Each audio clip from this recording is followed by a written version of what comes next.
Salut la communauté foot, voilà, petite vidéo inattendue ou bien imprévue parce que voilà, je viens de terminer mon débrief et dans mon débrief, j'ai parlé du penalty de Daniel Mo qui a été retiré et je parlais avec l'humour, beaucoup d'humour où je disais, je suis sûr qu'il y a les gens qui vont faire la polémique sur ça parce que, bon, bref, c'est le football, on aime se taquiner et tout ça. Mais je passe sur Twitter, je me rends compte qu'il y a des gens qui ont pris ça une affaire personnelle. Bon, je vais m'adresser à vous, chers anti-barcelonais, surtout aux Madrilènes. Vous avez l'habitude de faire ça et on prend ça pour rigoler, mais le monde entier du football connaît qu'à part on a 15 Ligues des Champions, vous ne connaissez rien du football. Même les 15 Ligues des Champions de votre club, vous ne connaissez pas comment ils ont fait pour les avoir. Vous ne connaissez même pas l'histoire de votre club, vous ne connaissez même pas votre club dans le passé, dans le présent. Vous connaissez seulement réciter à tort et à travers, même hors contexte. On a 15 Ligues des Champions, même quand ce n'est même pas le sujet. C'est tout ce que vous connaissez dire. Tout ce que vous connaissez du football, c'est on a 15 Ligues des Champions. Vous êtes sérieux là que vous ressortez le penalty de Bellingham avant de souvent venir ouvrir vos bouches sur les réseaux sociaux pour exprimer votre mécontentement ou votre colère, s'il vous plaît, le football ça s'apprend. Le football ça s'apprend. Tu n'as pas forcément besoin de connaître jouer au football, mais au moins quand tu es fan de football, tu dois regarder les matchs et en tirer des leçons chaque jour. Chaque jour, à un moment donné, il va falloir respecter le football et surtout respecter les acteurs majeurs du football, c'est-à-dire les entraîneurs et leur staff, les joueurs et surtout les arbitres. Les réseaux sociaux ont fait aujourd'hui que les gens pensent qu'ils connaissent plus que ceux qui sont censés, arbitrer les matchs ou bien jouer les matchs. S'il vous plaît, vous avez le droit de donner vos avis, on ne dit pas le contraire.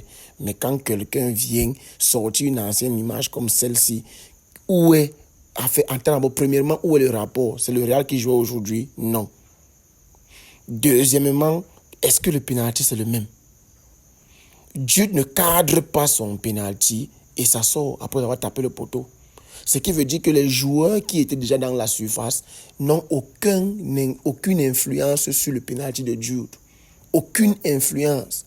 Tu veux comparer ça avec un penalty aujourd'hui qu'un joueur était déjà dans la surface au moment du tir et que quand le gardien fait l'arrêt, c'est ce joueur qui avait déjà l'avantage en étant dans la surface qui dégage le ballon. Qu'est-ce que vous racontez, les gars? Est-ce que c'est la première fois qu'on voit ça dans le football? Premièrement, est-ce que c'est la première fois que vous voyez qu'on retire un penalty dans un match de foot? Non. Sauf si vous avez commencé à regarder le foot aujourd'hui.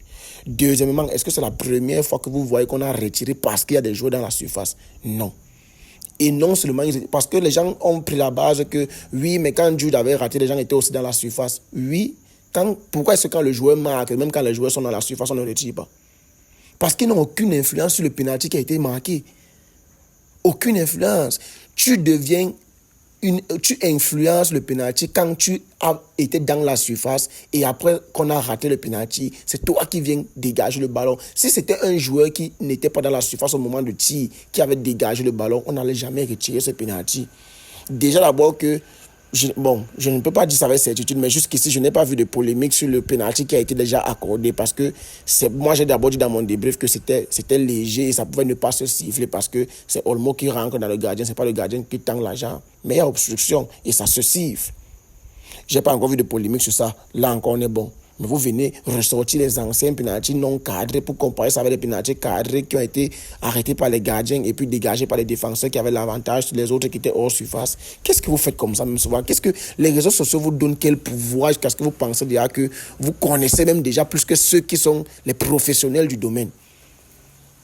Vous êtes là, vous êtes les chômeurs, vous n'avez que votre téléphone pour venir raconter du blabla sur les réseaux sociaux et puis vous vous permettez de dire n'importe quoi. Oui, mais même règle, même foot, même championnat. Oui, mais quand c'est nous, on ne retire pas, quand c'est vous, on retire. Et quand je dis comme ça, je ne fais pas allusion que c'est seulement les Madrilènes. Parce que même la fanbase Barcelone, il y a beaucoup de fois où il y a des situations comme ça, on ressort des images d'avant pour dire que oui, mais quand c'était nous, mais quand c'était vous. Ce n'est pas le sujet, les gars. Les règles ne sont pas toujours appliquées. Mais pourquoi d'abord est-ce que les règles ne sont pas toujours appliquées? Parce qu'il y a plusieurs fois où ça se joue sur l'interprétation. Sur l'interprétation. Normalement, la règle dit quoi? Quand il y a main, on siffle, faute. On a vu par exemple le match la dernière fois contre l'Atlético. Il y a eu main de d'épaule. Est-ce qu'on a sifflé? Non. Pourquoi? Parce que l'arbitre a interprété qu'après la main, le ballon est revenu en possession de Barcelone. Ça fait une nouvelle phase de jeu. Et on a donné l'avantage à Barcelone. Ils ont reperdu la possession du ballon avant qu'El Chico marque son deuxième but. Et moi, j'ai dit dans mon début ce jour que je ne vois pas de scandale. Parce que de un, c'est Eric Garcia qui perd le ballon. De deux, Inigo Martinez perd le repère de Sorloth qui est derrière lui. C'est un mes joueurs que j'ai tapé ce jour. C'est jamais sur l'arbitrage. Pourtant, si l'arbitre revient sur la main, jamais cette action ne mène au but. Et si jamais cette action n'existe pas, peut-être on ne fait pas la remontade là derrière. Donc il y a des biens pour des mots, ou bien c'est pour des mal. J'ai toujours du mal à bien parler ça. Bref, la langue française n'est pas ma langue maternelle. De toutes les façons, je ne sais pas pourquoi vous venez vous ridiculiser sur les réseaux sociaux avec de tels comportements. Les gars, apprenez le football en regardant les matchs. Lisez, quand il y a quelque chose qui s'est passé que vous ne comprenez pas, cherchez à savoir pourquoi est-ce que l'arbitre prend cette décision. Ne courez pas sur les réseaux sociaux, dites oui, mais quand c'est vous, c'est ça. Mais quand c'est nous, c'est pas ça. Prenez la peine de partir voir les règles. Je ne sais pas si vous savez lire l'anglais, mais je vais mettre la capture d'écran des règles ici. Il faut partir sur le site, ou bien c'est IFAB, ou bien c'est quoi là. Vous partez lire un peu les règles, ou bien vous écoutez au moins sur les commentaires des reporters, que ce soit Canal+, Beansport, je sais pas, l'équipe, ou bien Supersport, ou peu importe où vous regardez le match. Prenez la peine de non seulement regarder le match, mais aussi d'écouter ce que ces commentateurs disent par rapport aux décisions que les arbitres prennent.